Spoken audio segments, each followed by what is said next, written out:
Welcome, NBA fans, to the first episode of the NBA Outlet Preview Series presented by OTGBasketball.com. Make sure you give us a follow on Twitter at OTGBasketball. Also, make sure you hit that subscribe button on iTunes. I'm your host, Nick Fay. With me on all these NBA Outlet Preview Series, Kory Waldron. What's up, Kory? What's up, Nick? Let's get ready to rumble. I'm talking LeVar Ball style. I'm about to beat MJ in one-on-one basketball. Yo, Kory's got that edge today, that big baller brand. I know you're probably wearing your Lonzos right now. But to get started with this, we're going with this is our third year doing the NBA Outlet Preview Series. We're going to break down all 30 teams. Our writers rank the teams 1 through 30. Today, the first team, not making me too happy, number 30, the Brooklyn Nets, my team, coming in.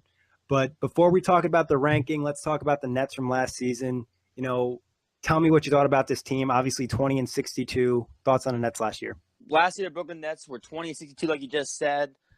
They were one of those teams that on a nightly basis, you didn't see them get blown out. You didn't see them, on the wrong end of a ton. I mean, they were obviously on the wrong end of a ton of scores, but they weren't getting blown out. They were competitive. They seemed to always be in tough games with, a lot of the top teams. They gave the Warriors a tough time a few times, the Cavs.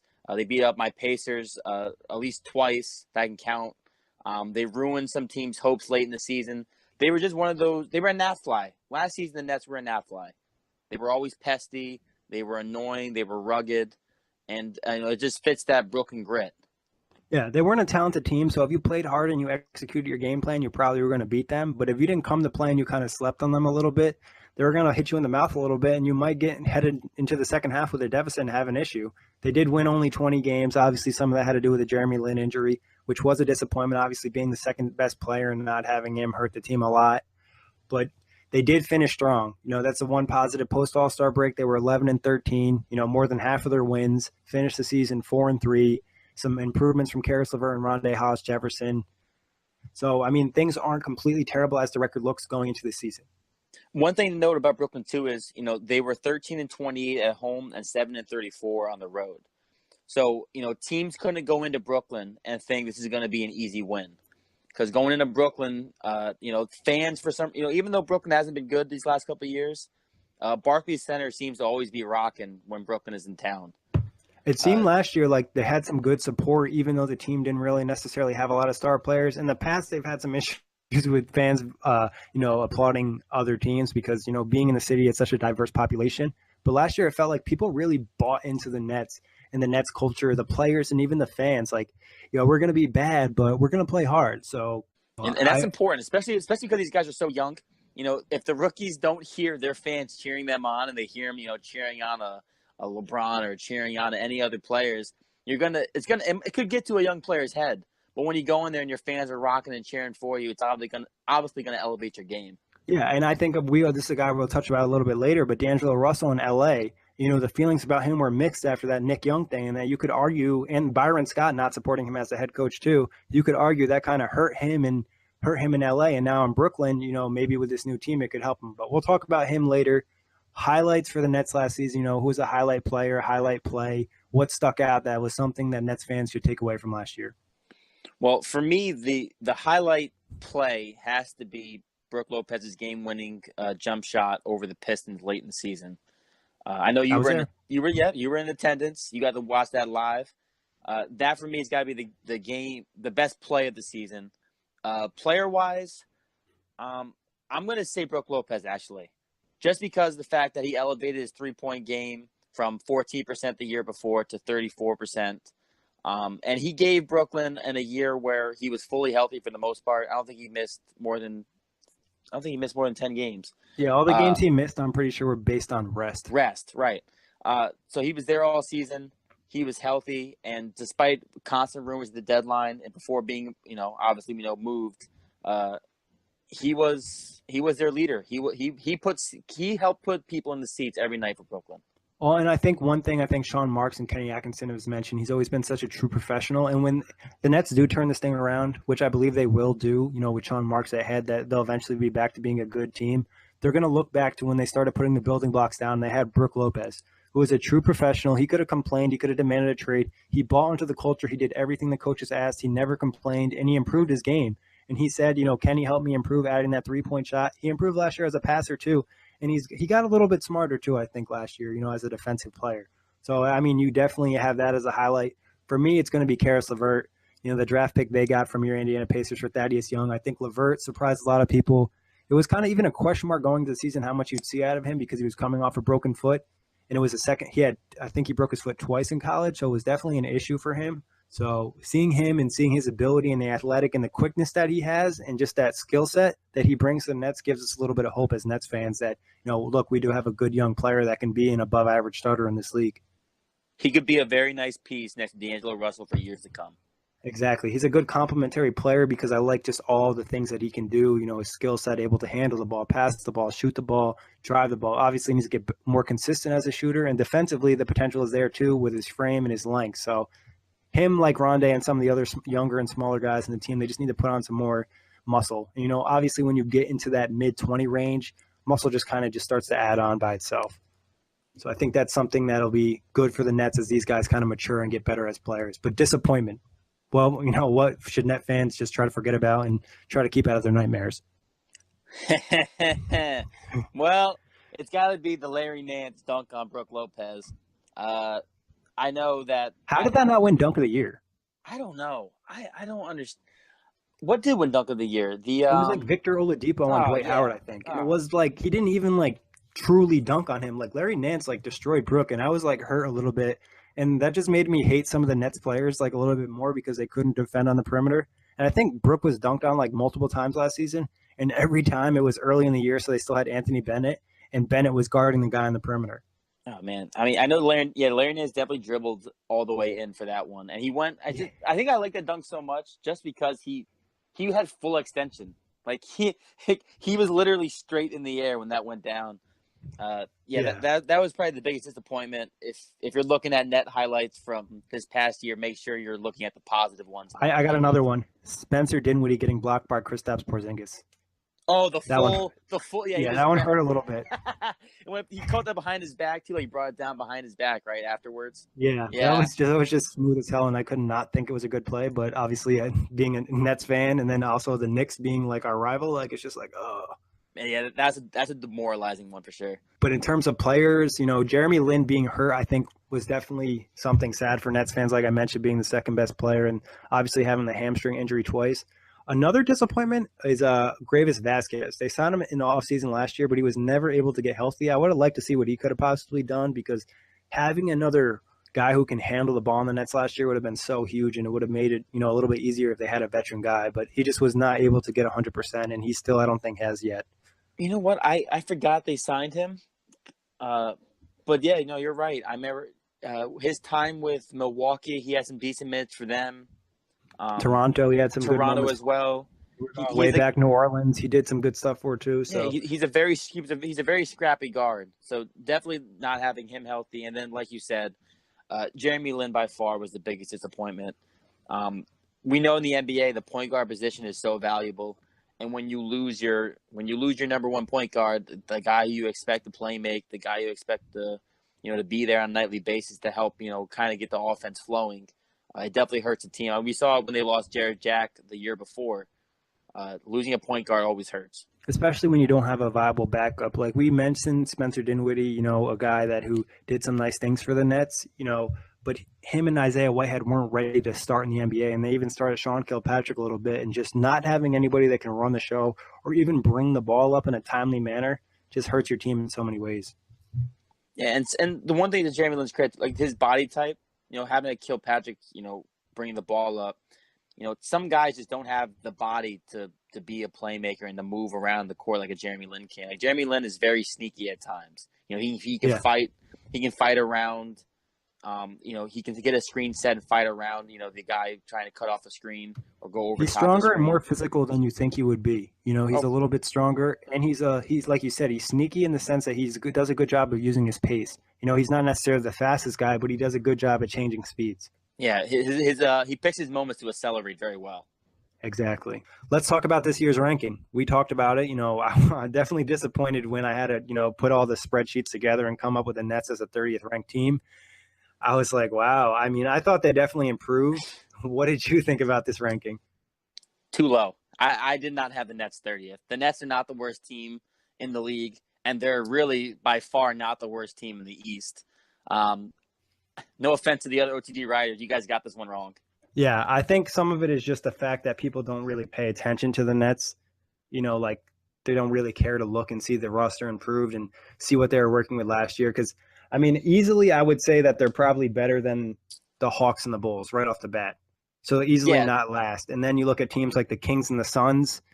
The Suns and Kings want to lose. They want a high pick. The one thing about the Nets is they don't want a high pick because it's not their draft pick. They're going to win as many games as they possibly can. And we know Kenny Atkinson doesn't, not try to win. Then also there's like you mentioned, the Eastern Conference. There's just a lot of teams in the East that they're going to be around the same level as.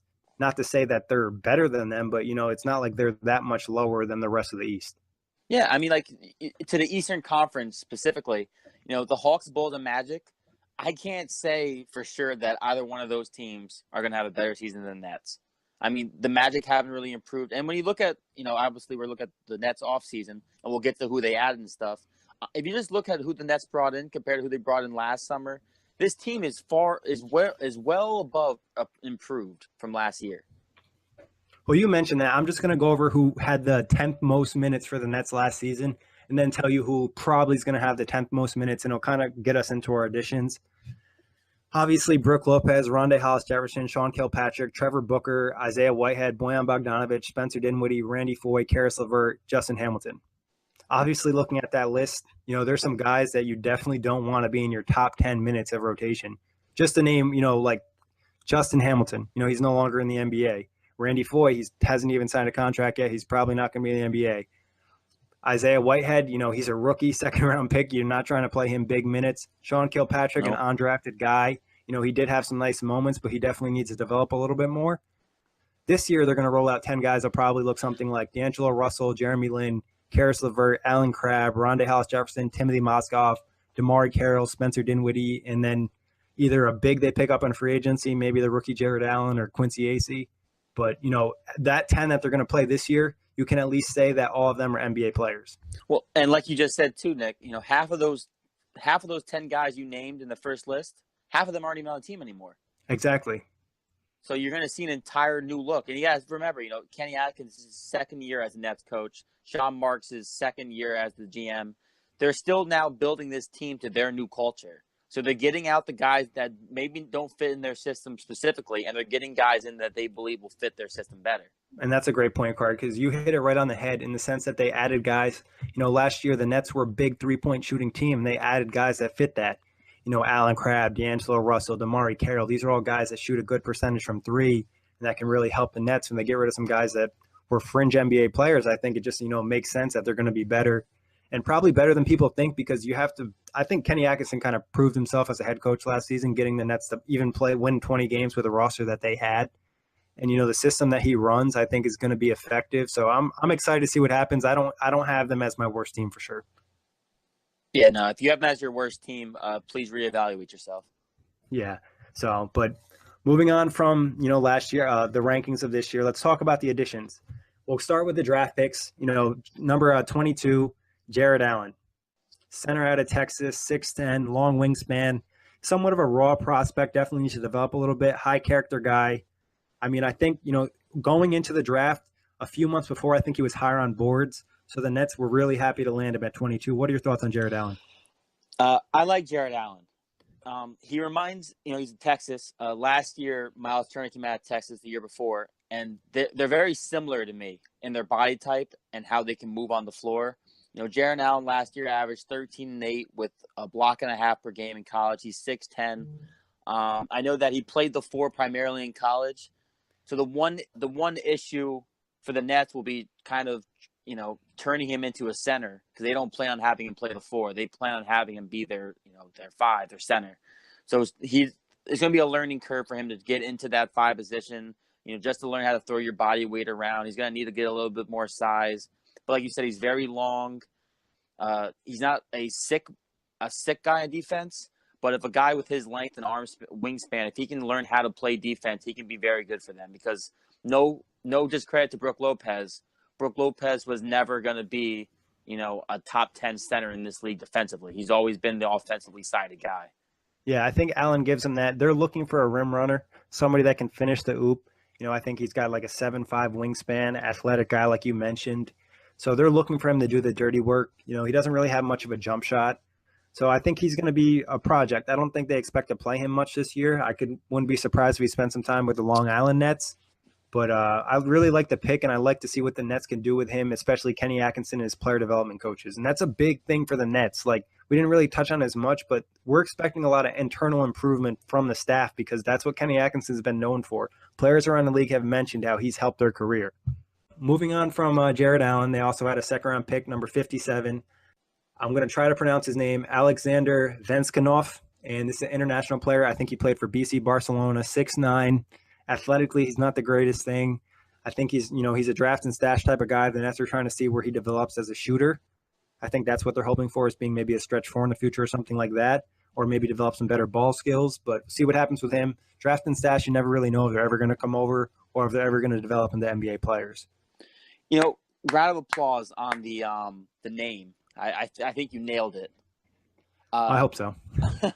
I mean, I was looking at his numbers. So, he averaged 8 points per game overseas. He shot 54% from the field. Another guy, though, he shot over 40% from three. So it's another guy who can at least, on paper, shoot the long ball. And he had a true shooting percentage, Nick, of 67.8. Wow. So, obviously, like you said, they brought in another guy who can shoot threes, or it can at least shoot the ball. So, obviously, he's 21 years old. He's another draft and stock kind of guy. But, the Nets just keep adding these three-point shooters. Like you said last year, they shot a lot of threes, and they just keep bringing in guys who can fit this new era of basketball and can shoot the long ball. And to put a number on it, the Nets shot the fourth most threes in the NBA last season. So definitely a team that puts up a lot. They didn't shoot a great percentage, though. That's where they're looking to improve. But moving on from the draft picks, talking trades, the biggest trade of the year, this happened a little bit before the draft. The Nets traded Brook Lopez, beloved by fans, beloved by New Jersey and Brooklyn fans, and the 27th pick for D'Angelo Russell and Timothy Mozgov. Huge trade in terms of just, a lot of emotions for Nets fans, losing Brook Lopez, but also landing potentially the next star of the franchise, the next cornerstone, the guy to build around D'Angelo Russell. I'll give you my thoughts in a second. What were your initial thoughts when you saw this trade? Crap. I mean, the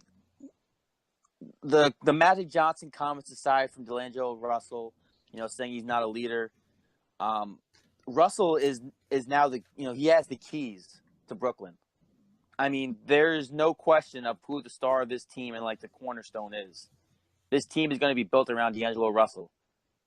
He is their centerpiece now. And, they didn't have any draft picks this year. They don't have any next year. This is their draft pick. We're talking about a guy entering his third year in the NBA. This is as good as drafting, a ball, depending on how their careers turn out.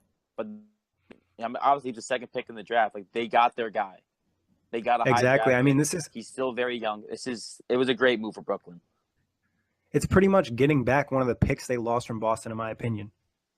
I'm pretty high on D'Angelo Russell because the fact is, he's, a lot of people talked about him not being mature. The kid's 21. A lot of us haven't matured until after 21. Let's be honest. When you're 21, you do a lot of stupid things. Nick, I can confirm. When he starts, I can confirm. Yeah, you can confirm. I can confirm. I know a lot of my friends definitely can confirm. They still do stupid things, but I'm okay with it. And I think he mentioned on a podcast with Woj, he's happy in Brooklyn because they have more of a system. They have more of a college atmosphere where they help you out and they kind of set things up for you, where the Lakers was kind of do it on your own type of thing. So I think that's going to help him develop. And he kind of got, a shot in the ass a little bit. Things didn't work out with the Lakers. They traded you real quick. You were a second overall pick, but now you got to prove yourself in Brooklyn. I think he's got a little extra chip on his shoulder. He averaged 15 and 4.8 assists last season. Shooting percentage wasn't great. It was a little bit over 40. I think that'll improve on the Nets. He's also a great fit with the Nets, and he's going to be playing with better players this season. Not to say the Nets are going to be so much better than the Lakers this season, but the Lakers team last year did not have a lot of good NBA players on it. Had a lot of young, inexperienced guys. And the Lakers also were a team. They had a lot of guys they'd sign for 10 days and they get rid of, but they bring a guy up and they get rid of them. There was a lot of roster change throughout the season. And another thing to think about with Russell is the fact his first season in the NBA wasn't your prototypical rookie season. Kobe. Right. Plain and simple. He didn't have the chance to run an offense or to or to play maybe like his style of basketball fully, because at the end of the day, that Lakers team was still Kobe Bryant's. Yeah, You know, Brian exactly. Scott, he really didn't. He let Kobe have his final year. So last year was really your first season seeing what Russell can do, and you know, And it wasn't bad. 15-4, yeah, 15-4, almost 5 assists.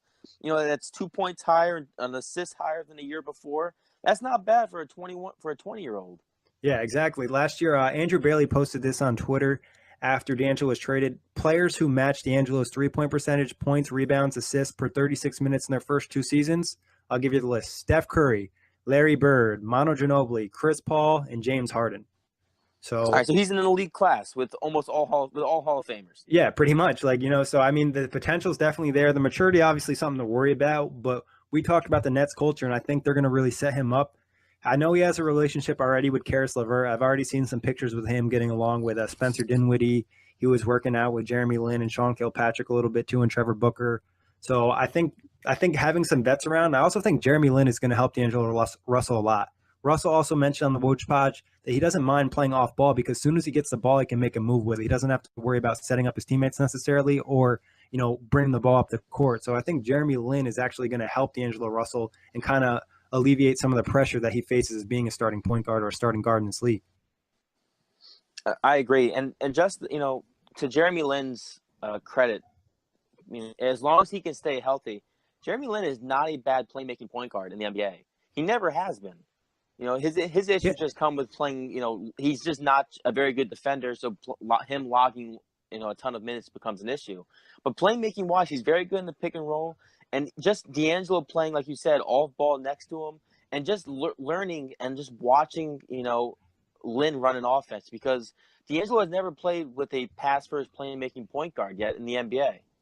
yeah, and it never really played with a veteran guy that could really help him out like Lin can. But I'll say this about Lin's defense. He might necessarily be the most athletic guy on ball, but he's a very smart defender. He's also a very good help defender. I can't tell you how many times where Lin was, smart enough to realize the shot clock was at 3, 2, 4 seconds, and he made a run at the guy with the ball who was about to take a shot, just putting that extra pressure on him, and ending up in a miss. So I think Lin, not necessarily being the most athletic guy, but he still does enough defensively. He's not going to be, a top 10 point guard. That's not going to happen. But he knows how to play ball. He can handle the team. He can run the offense. He knows what Kenny Atkinson wants to do. And like you said, he's a willing passer. So all of that, it'll help the Nets and help D'Angelo Russell. But let's talk a little about Timothy Mozgov. Obviously, we know the contract is terrible. I think he has 3 years and $48 million left. And he's the only reason they were able to land Russell in this deal, because they ate that contract. But Mozgov's not necessarily a bad player. His contract is just terrible. Yeah, I mean, if you think back to when he was on Cleveland that last year with LeBron and they were in the finals, Mozgov had a couple decent games that helped Cleveland win a couple games when LeBron, didn't have any other help. Mozgov, in the pick and roll and as a rim protector, Mozgov can give you on a team like Brooklyn that's rebuilding. Mozgov is the kind of guy you need. The contract, obviously, you don't want to have all the money locked up. But by the time the core and D'Angelo is developed and LeVert's developed, Mozgov's contract will be almost over, and you'll be able to move on past that. But right now, Exactly. when you're building up and you just need a guy to stick in at the 5 who's got length, who can rebound decently and do some pick and roll and stuff. Mozgov's a nice transitional center. And he'll do the dirty work. He's a physical guy. He'll give you some presence inside. I mentioned he wasn't bad. I mean, he was bad last season, but if healthy, which I expect him to hopefully be this season, he'll do a little bit better. The Nets will probably monitor his minutes a little bit, and they're just going to ask him, like you said, set some screens, rebound the ball, protect the rim. You don't have to score a ton of points. We're just looking for you to do the dirty work. And, obviously the contract, like I said, is terrible, but like you said, by the time the Nets are actually good again, he'll probably be either expiring or done. But moving on, the Nets were pretty busy in the trade market this year. They've made another trade after this. This was after the draft. They traded Justin Hamilton for DeMarre Carroll, a first-round pick and a second-round pick. This was just an absolute steal for the Nets in terms of what they're trying to do. What were your thoughts when you saw this trade? I can't believe they got draft picks. That was the biggest deal of this deal, is the fact that they got draft picks along with DeMarre Carroll. And not one, they got 2. Right. For Toronto's perspective, obviously they wanted to get rid of the contract of DeMarre Carroll, which, it's not good, but it's not god-awful. It's not worse than the Mozgov contract by any means. And Carroll had a decently poor year in Toronto. He just hasn't been the same since his Atlanta days. But it's another veteran. You lost Brook Lopez, so you bring in another veteran guy who can rally around like the young core of wings and guards his team already has. And as we've been saying so far this entire podcast, Carroll is another guy who can shoot threes, though. The biggest thing about this trade, it's not necessarily DeMarre Carroll, but it's the fact they got draft picks. Because like we said earlier, they still don't have the next year's draft pick from they still don't have their draft pick from next year because it's in Boston again. So this just gives them another pick in the draft so they can actually, continue to build through the draft, which is what they have been doing. Yeah, and I thought that was so important to do the last couple of years. Yeah, get that first round pick is just so important. Not having one, if they've shown they did a good thing with Karis LeVert, maybe Jared Allen will turn out well too. They've shown that they can kind of do something with these mid-late picks. And also the second round pick getting thrown in there, it's always good to just add players, especially with the G League nowadays and just Summer League and just that possibilities of, landing a guy in the second round that could actually be a good player. And you touched on DeMarre Carroll. It didn't really work out in Toronto. He's not necessarily a bad player, kind of similar to the Mozgov situation. Bad contract, not bad player. He had his best year under Kenny Atkinson. He mentioned how Atkinson helped him as a player develop his game. He's another guy who mentioned that he said he feels healthy. Same thing, Mozgov. Both those guys were coming off, I think both were coming off knee injuries at some point, signing with their new team. So getting fully healthy should have an impact on Mozgov and Carroll. But we've heard that a lot in the past. That's kind of a thing to keep an eye on. Are these guys are really healthy or they're just saying it or, The one good thing with Carroll is he won't be asked to play a ton of minutes. Yep, very true. He'll obviously be playing a good portion of minutes, but, at the end of the day, there's still Rondé Hollis-Jefferson. There's still Kilpatrick. There's still Alan Crabbe. Karis LeVert, Alan Crabbe. There's a lot of guys in this team. I know I saw something that they plan on having Carroll play some minutes at the 4, so they're going to be playing some smaller depth lineups.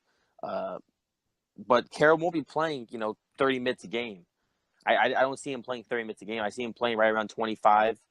That sounds about right. Yeah, so any guy who's coming off a knee injury, if you're trying to – that's the one good thing that the Spurs have always done is when the guys get older and they have, injury problems, Pop knows how to limit minutes to keep these guys healthy. And I think, with Kenny's smart enough to know that guys like Mozgov and Carroll, if you can limit their minutes and you play some of these younger guys more and try and get them to progress, you'll be just fine. That's all you need these guys to do is just to fill in the gaps. Yeah, and he plays a deep rotation. He likes to play a lot of guys. Brook Lopez barely, I don't even think he touched, he averaged a little bit under 30 or a little bit over 30 last season. He had one of his most efficient seasons, playing the limited minutes and, allowing him to be better when he's actually on the court. And Randy Foy, I think, said it, or one of the other veterans that was on the Nets last season, if I played on a team like this, my NBA career would probably be 3 or 4 years longer. Just because they're not crazy about overplaying guys, and they'll give you rest if you need it. Yeah, and Nick, just so you know, I just looked it up because I was curious. Brook Lopez played only 29 minutes last year and averaged 20.5 points per game. The year before, he played 33 minutes and averaged 20.6 points per game. Yeah, so that's the same level more of production effective for the most part in less minutes. Yeah. Exactly. And, defensively, I think he was a little bit better last year and as a passer and just being able to shoot the 3 ball. Brook was. We'll talk about departures in a second, though. The Nets weren't done. They made one more trade. They didn't really sign anybody. They signed some unguaranteed guys and some two-way players. We won't really talk about those guys. But they traded Andrew Nicholson for Alan Crabbe, a guy that they signed to an offer sheet the previous year, but the Blazers matched. It's an ironic trade. Nicholson was probably one of the worst players on the Nets last season. I wouldn't be surprised if he's no longer in the NBA after being waived by the Blazers. But Alan Crabbe, second best three-point percentage in the NBA last season. Thoughts on this deal? Another three-point shooter. It fits. I mean, damn. Like you said with the irony part, you missed out on the guy after offering him a sheet the year before, and then you get him the following year for the same deal you offered him. So pretty much this is just the Nets getting a guy a year late who still has 3 years left on his deal, if I'm correct. Yeah. He's young, point percentage.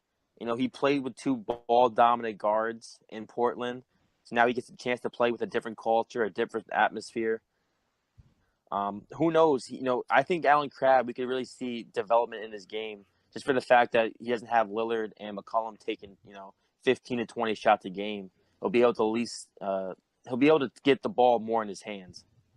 Yeah, and I think last year he mentioned, but he interviewed with a couple like Nets writers after he already re-signed with the Blazers last year, and he said Kenny Atkinson told him ways he can improve his game, and that's why he really wanted to sign with the Nets, is he believed they could make him a better player and give him a bigger opportunity. Obviously, like you mentioned, playing with a CJ McCollum and a Dame Lillard is tough. Obviously, they do set him up for better shots, but at other times, he's not getting the ball in his hands. He's not getting a chance to make plays. It'll be interesting to see if he can expand his game in Brooklyn, and he needs to step up defensively. Because offensively, I think he'll put up some more points because he's going to get some more shots. The Nets love to shoot threes. He shoots a high percentage. They're going to set him up with I think he probably shot around like 4 threes a game last year. I wouldn't be surprised if he shot more like 6 or 7 this year. So I would like that sounds right. The only other thing that I want to see from Crabbe and D'Angelo Russell is I just want to see the defensive improvement. It doesn't necessarily have to be lockdown type guys, but they both need to just step up effort-wise and be more focused. I can say I watched a couple of Portland games last year. One that stuck out to me was a game against Milwaukee. And the one thing I can say about Crabbe is there are times on defensively where if the guy offense is very gifted, it almost looks like he doesn't have confidence in his defense at times. And he's still young, so you can obviously change the confidence in defense. But that's the thing I've noticed with a couple rookies is if they get in this trend of not playing good defense, it becomes a confidence thing when they're playing, a better NBA or a marquee guy, is they don't have the confidence in guarding them. Yeah, and that really can hurt you. And it's also the Blazers who are a pretty bad defensive team. The same thing with the Lakers. The Nets weren't very, very good either. They were better after the All-Star break, but it's more about effort and just team defense and staying focused. But moving on from the guys they picked up this year, which, I thought they did a pretty good job improving the roster, talking about departures, we mentioned the trade before. They lost a 27th pick, which turned to Kyle Kuzma. Can't really say much about him. He was great in Summer League. We'll see how he does as an NBA player. But they lost Brook Lopez, who's been on the Nets his whole career. He's kind of been the cornerstone. He's never really complained. The Nets have lost a ton of games. He's been involved in a million trade rumors, and he's still never complained. But now he is finally traded and on the Lakers. He deserves the ultimate respect. Just for what he's done. True professional. He was great in the community. I know every time I saw went on Brooklyn.com or anything, he was always at a function helping people in the community. He's a funny guy. And like you said, through rumors and everything, he never once, when Brooklyn was bad, demanded to be traded to a better team. He was Brooklyn through and through. And, even when he was hurt early on in his career, he really turned his career around. And I don't think there's any question. He's the leading scorer in Nets history, correct? Yep. Right. So his jersey should be in the rafters one day. His time in Brooklyn he put the Brook in Brooklyn. Yeah, he did. And, like you said, he was always there for the fans. He at least gave him a chance in a lot of games. Because I think, he's probably one of the more underrated guys in the league, just the sense he played on the Nets team, and they were just so bad for so long. And people were just like, Brook Lopez, he can't be good if the Nets are this bad. But offensively, he's a very good player. Defensively, he's not a terrible shot blocker. It's just when you get him out in the perimeter and in pick and rolls, he's a huge guy. He doesn't really necessarily move that well. But offensively, last year, able to shoot the 3-ball, did a ton of great things for the Nets, opened up the lane, brought the center out to the floor because he shot, I think, 34%. So he was a respectable guy out in the perimeter too. Interesting to see how he does with the Lakers, and next year he'll be a free agent. I'm kind of curious to see what type of deal he gets after this offseason. That was one of the main reasons the Nets traded him as well, is contract year. They weren't sure what they'd want to do him in free agency. Able to turn him for a young guy makes sense. Yeah. Do you think he's worth a big deal when his contract's up? I'll have to see how the market goes in terms of that, but it's tough to see him getting a big long-term deal. I wouldn't be surprised if someone signed him on a short-term, huge deal, especially if the Lakers strike out in free agency next year. LeBron and Paul George don't sign, and maybe they're like, we got to keep Brook. Let me sign him for 1 year, a big deal, and then we still have cap flexibility. Do you think there's any chance of possibly him come back to Brooklyn? I have thought that in my head. I think it's a little biased of me to think that he's going to come back, but you never know. I don't know if the Nets necessarily want to bring him back because it'd be a big contract, and then they'd be playing him and Mozgov big money to play the center position. I don't think that they're looking to lock up any money just because, they know that they're probably a year or two away, but who knows? You never know what happened. He's also he's a little crazy too, so I wouldn't be surprised if he gave the Nets like a huge discount. But I don't know. I don't know if it would really happen. We can always speculate. The rumors nowadays Yeah. are crazy, anyways. Exactly. I mean, we've heard a lot wilder stuff over this last month. But he was the biggest loss. Obviously, they'll need to replace him offensively from a point production standpoint, even assists. He did set up the offense sometimes, set up the teammates on those backdoor cuts. Rebounding wise, Mozgov's definitely an upgrade. That was probably his biggest flaw. And shot blocking wise, him and Mozgov are similar. I'd probably say maybe Brooks a touch better, but it'll be interesting to see how they replace him. Other guys the Nets lost this offseason, KJ McDaniels, Archie Goodwin, Randy Foye. They also lost Justin Hamilton and Andrew Nicholson in the trades.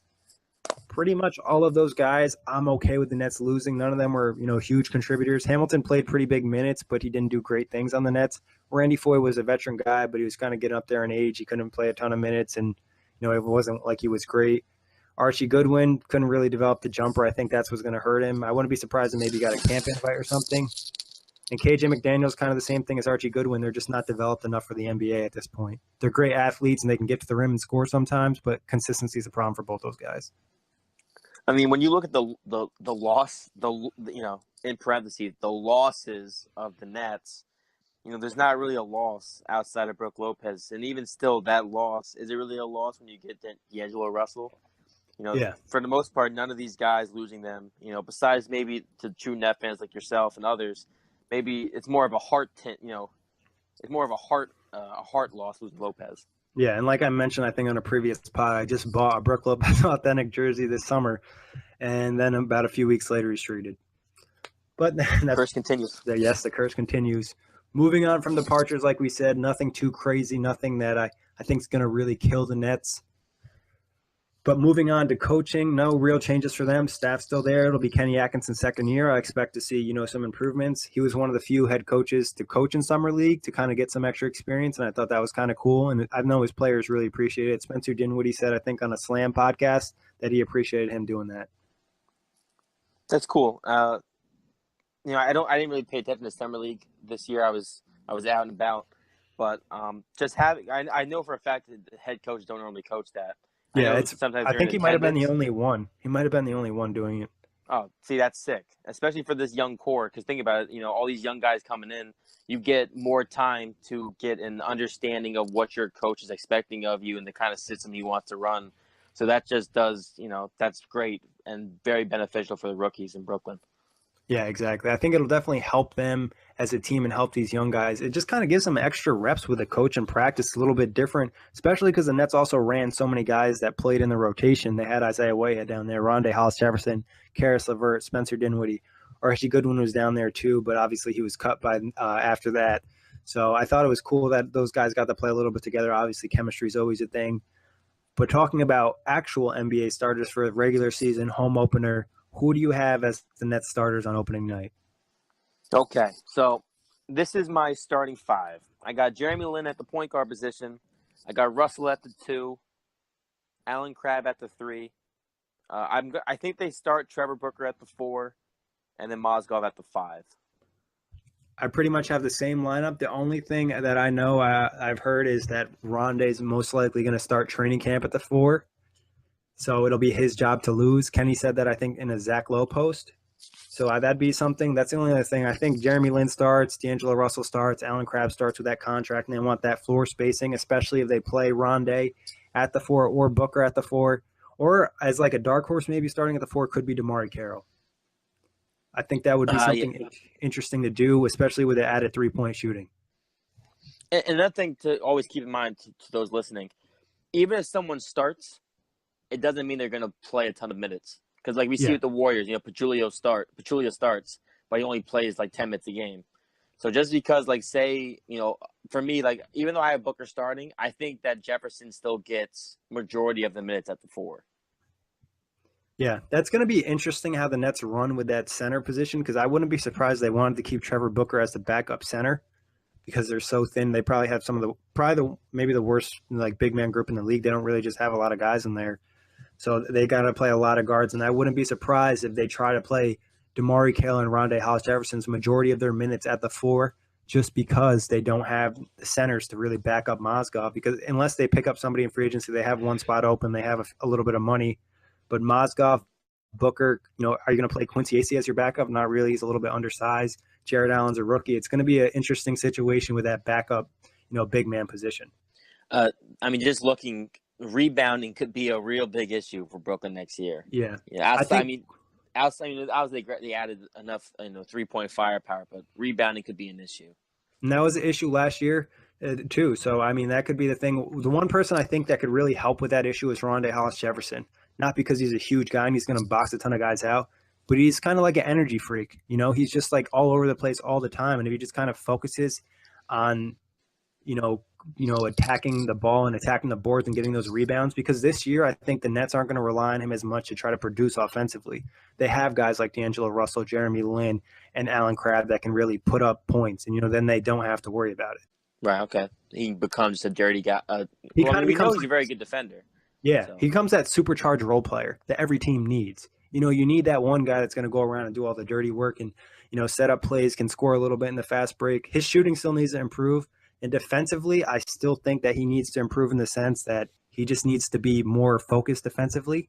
One thing I was thinking about, watching him in Summer League and watching him get beat by guys that are just as athletic as him, he needs to be just more focused and disciplined. A lot of the time, especially when he's playing the floor, he's more athletic than the guy, so he can kind of reach and recover. But if he's playing an Aaron Gordon-type player who he struggled with last season, he needs to be disciplined and realize this guy's probably more athletic than me. I need to be smart about this. Upon that, defensively, Rondae offers some nice versatility, because I think he proved last year he can kind of guard some ones. He can definitely guard twos, and he can guard threes, and he can guard fours, depending on their size.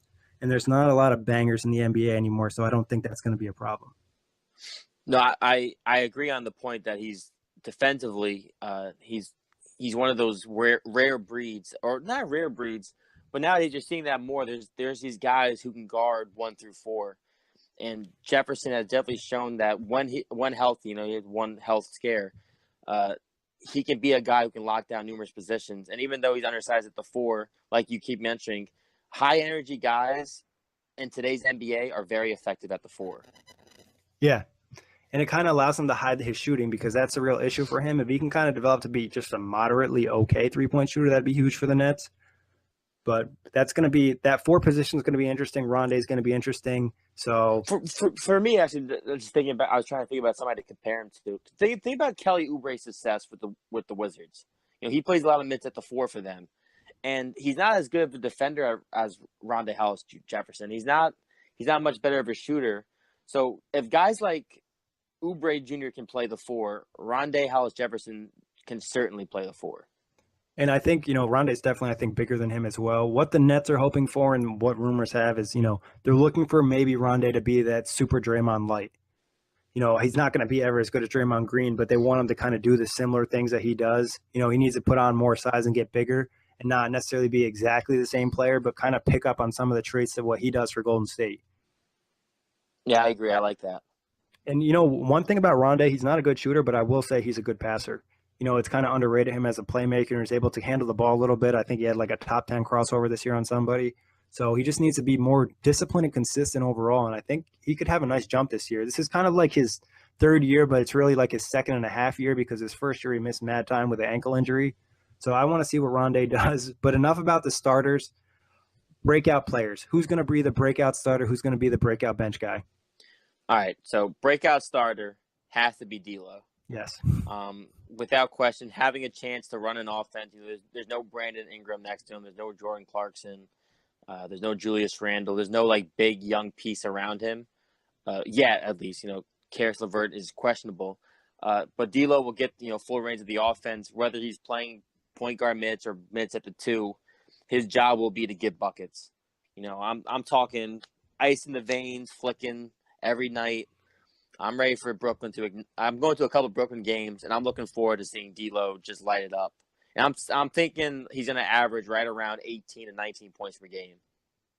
I think that's a good number for him, is that 18. He's going to be my breakout starter as well, just because I believe, like you said, that he's going to realize in this system, in this culture, that the Nets are really going to propel his game, and it's time to really step up and show people what you can do, because a lot of people are questioning, was he worth that 2nd overall pick? Is he, kind of busting in the NBA? So I think I think that he's going to have a big year, especially in the Nets offense with a 3-point system, a lot of drive and kickouts and, easy opportunities for him to drive the ball and get to the rim and kind of set up his teammates. I think the offense in the system is just going to work out so nice, and having the other 3-point shooters there with Alan Crabbe, DeMarre Carroll, even Jeremy Lin's a solid shooter to have, and he's somebody that's going to set up Russell to make his life a little bit easier.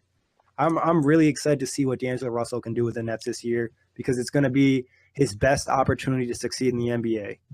And I want to make a mention too, the Magic Johnson comments again saying he's not a leader. He's 21. I'm really expecting this year to see several moments where he makes it clear that he is a leader. You know what I'm saying? Just whether it's a late game situation where he pulls a teammate aside and calls him out, or just little things. I'm expecting D'Lo to be a leader of this team next year, a vocal leader at that. Yeah, I expect big things. He had a nice moment in New York City. He was playing, I think, at Dykeman Park, and he hit a game winner in overtime. Obviously, street ball in the city is a big thing. The fans were crazy. They ran onto the court and everything. So I think he's kind of enjoying the environment in New York. It's a little bit different than LA, and I think he can appreciate it a little bit. And like I said, the organization and just the system that he's going to be in should set him up for success. And I'll ask you this. Is there a possibility that D'Angelo Russell could be an all-star this season? If he's going to be an all-star, he's got to be averaging 20 points per game, not 18. I think he's got to be better than what I expect him to be if he's going to be an all-star. But he's got to probably average 20 and 6. Probably 20 and 6. Yeah. If he averages 20 and 6, he's an all-star. Especially with the East beating up. But I think that's like best case scenario. I don't expect him to be an all-star. I just saw some people poking around that in the internet, Twitter most likely. So, but I just am excited to have a young player with that much potential on the Nets. We haven't had a player with that type of potential since we probably drafted like Brook Lopez. Or a young player for sure. Yeah. Yeah, it's great to have that, opportunity and see what he can really do with his team. In terms of another starter that I think will kind of step up too would be Alan Crabbe in a bigger role, just more shots to go around and more expected out of him too. I think he'll have a pretty good season with the Nets as well. He's a sleeper. Yeah. So what's next? We're talking about the bench next? Yeah, bench guy. Bench for me is simple. I don't even need to think about who I'm going to have as my breakout guy in the bench. If it's the same as, tell me it's the same. It's going to be LeVert, right? Yeah, Karis LeVert. All right, it's the same as me. But this is my thinking with LeVert. I actually believe that Jeremy Lin will be the starter for the first half of this season, but I expect LeVert to end up being a starter halfway through, and Jeremy Lin coming off the bench. That's definitely a bold prediction. I could see LeVert being better than him, but I don't know if Atkinson would bench his guy. I don't know if Lin and Atkinson are pretty close, and that's one of the reasons that he got him to come there. I think Lin kind of stabilizes that team. He's also a free agent at the end of this year. He has a player option at the end of this year, so we'll see what happens with that. There's been some talk about LeVert possibly starting over Alan Crabbe at the 3. So a lot depends on LeVert and his 3-point shooting. He was inconsistent as a shooter. That's why I could see them want to go with Crabbe, but he does offer a lot more in other tools. But Nick, if you start LeVert over Crabbe, are you okay with all that money sitting on your bench? I know that's another thing that people have to think about. I think the Nets' perspective, they're not going to be concerned about the money as much as some other teams might be, just because they have a couple bad contracts they have to deal with. Mozgov's not going to play 30-plus minutes a game. DeMarre Carroll's not going to play 30-plus minutes a game. And Alan Crabbe might play 30 minutes a game. So at some point, one of these guys is going to get big money. He's not going to play a ton of minutes. So I think that's something they're just going to have to live with. The one thing I like about LeVert off the bench, though, is it'll give him a bigger opportunity to kind of showcase his skills. He'll have more freedom. He can do more with the ball. Even though there's most likely that Lin or Russell will be on the floor with him, I think LeVert will have a bigger role on the bench because he can do more things and also be playing against lesser players because most teams have, obviously, their starters that are the better of the group. He could become a top-notch 6-man for the Nets if he gets the right role off the bench. I agree. If he starts playing 25 to 30 minutes off the bench and his jump shot has improved and he brings the energy that we saw at spurts last season, then as a 6-man he could have full range of that offense. One thing I like about LeVert, too, and it's something I talked about Rondé, is I like his ability as a playmaker and setting up his teammates and making them better. I've seen him and Rondé make some great passes for young guys that you don't necessarily see around the league, and that's why I'm really high on LeVert. Obviously, a lot of guys in this league are quick. They're athletic. They can come in and score points, but not a lot of guys are able to dribble, score, get to the rim, and pass to their teammates and actually set them up with good passes. He certainly makes So, things interesting in Brooklyn. yeah, I mean, there's definitely a lot of like more competition than you probably would think of a team that's not going to be one of the top in the league. But, definitely some interesting stuff to keep an eye on. Even as a casual NBA fan, they're a lot better than you necessarily might think. And this team is ranked 30th on this rankings. Come on. Yeah, so it's a little disrespect. I was a little hurt in the heart right there. So if I send you guys bad topics, you know why. I'm just kidding. But season predictions. I was going to start with best case. Let's start with worst case because I feel like we're being a little too positive. So let's get some negativity in here. Worst case, for me, is they're 20-62 again. There's no improvement. That's the worst case scenario. Is if you don't see this, worst case scenario is 20-62. D'Angelo Russell only averages 15 or 16 again. Nothing much changes playmaking wise. Jeremy Lin misses a boatload of games. That's worst case scenario for me. Is if those two, because for me, this Brooklyn team season will be big on how Jeremy Lin's health is and if D'Angelo Russell gets better. Yeah, I think for me it's like in the 20 win range. I don't think they'll win it only 20 games this year. Even in the worst case, probably like 23. But Lynn getting hurt again, dealing with a hamstring issue, like you said, D'Angelo Russell not really developing, kind of maybe even regressing a little bit, and just no internal development. They don't improve their 3-point percentage. They play at a high pace, and they still don't play defense, and it's just a lot of high scoring games that they lose, and there's not a lot of development. But I mean, it's a tough situation. It's not like it's 100% unlikely that the Nets don't have another bad season. They end up finishing as maybe the worst or one of the worst teams in the league if injuries hit them and the development's not there. That's worst case, though. Like, terrible things are going to happen, and I'll be an upset person for months. But best case scenario, what's best thing that could possibly happen in Brooklyn? Best case scenarios, D'Angelo Russell averages 20 and 6, makes the All-Star game. Alan Crabbe averages 14. Rondae Hollis-Jefferson develops a somewhat decent jump shot. Karis LeVert surprises all and almost wins most improved. And the Nets win 34 and 48, and they're battling for the 8th seed up until the end of the season. Yeah, for me, I have that. That's pretty much my best case. D'Angelo, I don't even have him as an all-star's best case. I just have him as having a huge year. Like we mentioned, the 18 points, probably like six assists. Jeremy Lin stays healthy. Karis LeVert makes the jump that we all expect him to make. Rondae Hollis-Jefferson improves as a jump shooter, and he also just improves overall consistency as a player. The bench is solid. The 3-point percentage goes up, like I mentioned, that little thread I did. The Nets could, by the players they added this year based off last year, their 3-point percentage would have been a little bit higher. That would have resulted in a lot more points for this team. And I think that could make them a lot more dangerous because we know those 3-point shooting teams that just put up a lot of shots, they get hot one night. You're just not going to beat them unless you have a ton of firepower. In the Eastern Conference, there's a lot of teams that are lacking the firepower. I could see the Nets getting probably max wins for me is probably like 36 wins, and they get the 8th seed because I think ESPN's predicting the 8th seed winner to have 35 wins. So maybe 36 wins. The rest of the East is terrible. They somehow sneak in and get swept in the first round. It's not crazy to think that. I mean, we've seen crazier things happen in the Eastern Conference. The only reason that I think that's a real possibility, like a best case scenario possibility, is because of Kenny Atkinson. If he wasn't their coach with this group and this talented team, I don't necessarily think they'd win that many games. But with the system he runs and the culture they're enforcing and just the way they played every night last season with the talent that they did have, I expect a lot better things this year. And I want to make a note to their start of the season. They have a really easy start of the season. Yeah, it could really help their confidence. Yes. I mean, they play the Pacers, Orlando, Hawks. If they come out of the gate, and win 3 out of 4 or something before, they start playing, Cleveland and the tougher teams, it might just help them get a little bit of momentum against the tougher teams, just to steal a couple. And we know what confidence does in the NBA. We saw a few years ago when the Portland Trail Blazers, they were expected to be one of the worst teams in the league. Next thing you know, they make the playoffs. So, I mean, it's not unheard of that a bad team surprised in the NBA, especially when one of these young guys like D'Angelo Russell, who has a chip on their shoulder, kind of shows us that he really can ball. Go ahead, Kory. I'll tell you this much, though. I penciled in what game I'm going to for the Brooklyn Nets. I'm going to go see Nets versus Lakers because I want to see D'Lo put up 40 at Barclays Center on Lonzo Ball's head. Yeah, you know he's going for like his dome piece. Oh man, he's going. That's gonna be a great. He's gonna.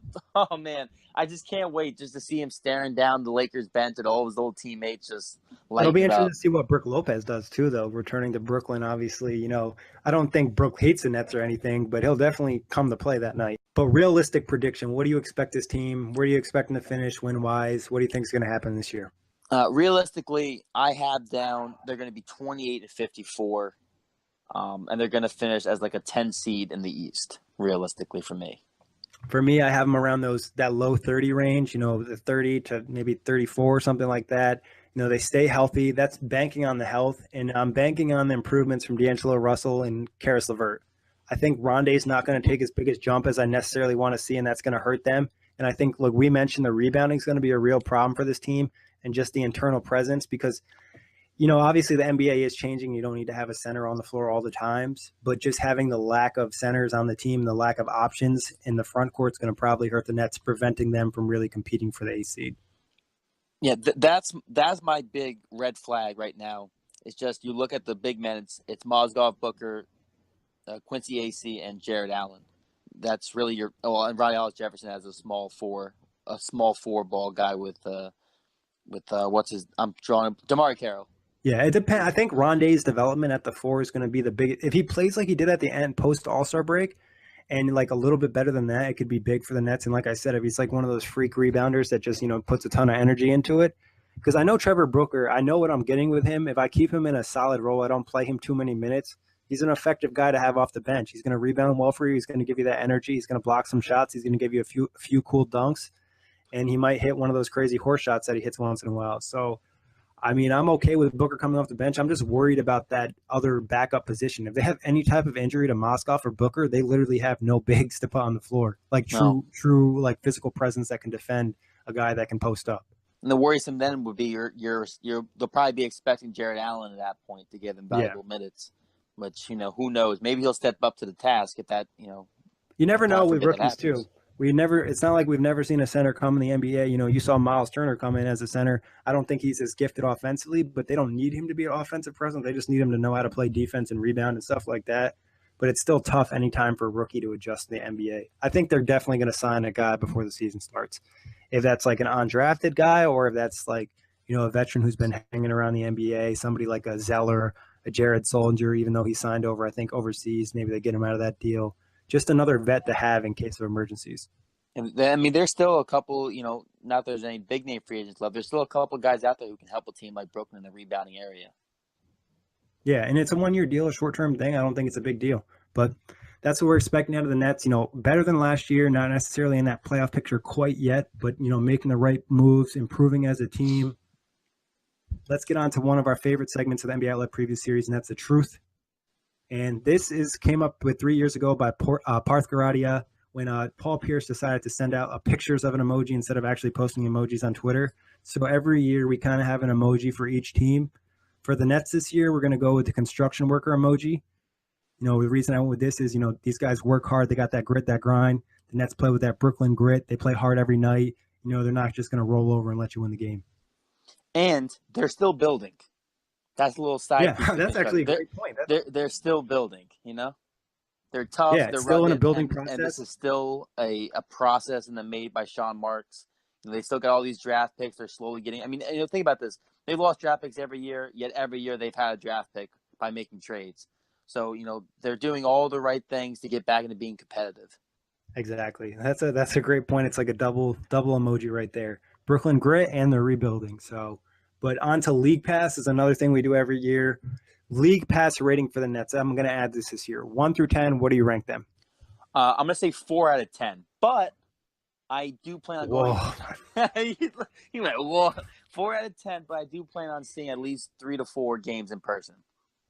I'll say as a Nets fan, I'm a 10 for 10 because I watch every single game no matter what. But as a casual NBA fan, I'd probably put them at like a 5 or a 6. And I'll tell you, it might be a little higher but in regular years, but this season my scale is a little bit skewed because the Warriors are a 10, and they're on a completely another level than any other team in the league. So that removes anybody from possibly being a 9.